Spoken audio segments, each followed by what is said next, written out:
কারণ রাসূলুল্লাহ বলেন, কোন বান্দার অন্তরের ভিতরে যদি জিহাদের তামান্নাও না থাকে, ও মুনাফিক হয়ে মৃত্যুবরণ করবে। এটা আমার কথা না, রাসূলের কথা। নামাজ যেমন ফরজ, জিহাদ তেমন কি? জিহাদ মনে হয় নফল নাকি? কুতিবা আলাইকুমুস সিয়াম, রোজা ফরজ।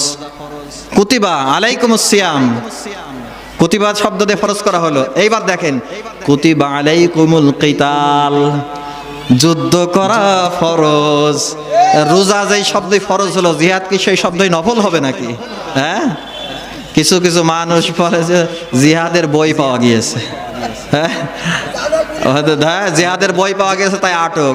তাহলে কোরআন শরীফ জব্দ করো, ঠিক কিনা বলেন? কোন কোন মুফাসসির বলেছেন ৬২৩৬টা আয়াত কোরআনে আছে, ঠিক কিনা বলেন? কোন কোন মুফাসসির বলেছেন এই সব আয়াতগুলি জিহাদের আয়াত। সরাসরি কোরআনে জিহাদের আয়াত আছে ৪৫০ থেকে ৬৫০। বলেন আল্লাহু আকবার। তাহলে কোরআনকে জব্দ করো, জব্দ করো কোরআনকে। ভাইরা আমার, কোরআনের সঙ্গে কোনো ফাজলামি চলবে না, ঠিক কিনা বলেন?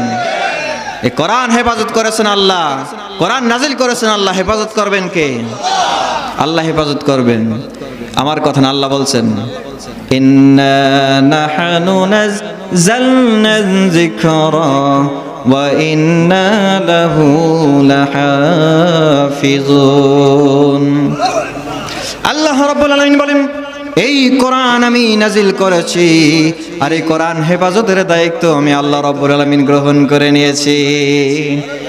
ভাইরা আমার, এমন জায়গায় আমার আল্লাহ কোরআন হেফাজত করেছেন যেই জায়গা চিরলে পরে কোরআন দেখা যাবে না।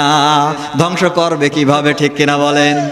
আর এই কোরআন হলো হেদায়েতের পথ, কোরআন হলো মুসলমানদের পথ, ঠিক কিনা বলেন? আল কোরআনের পথ, এই পথই আসল পথ। আল কোরআনের পথ, এই পথই আসল পথ।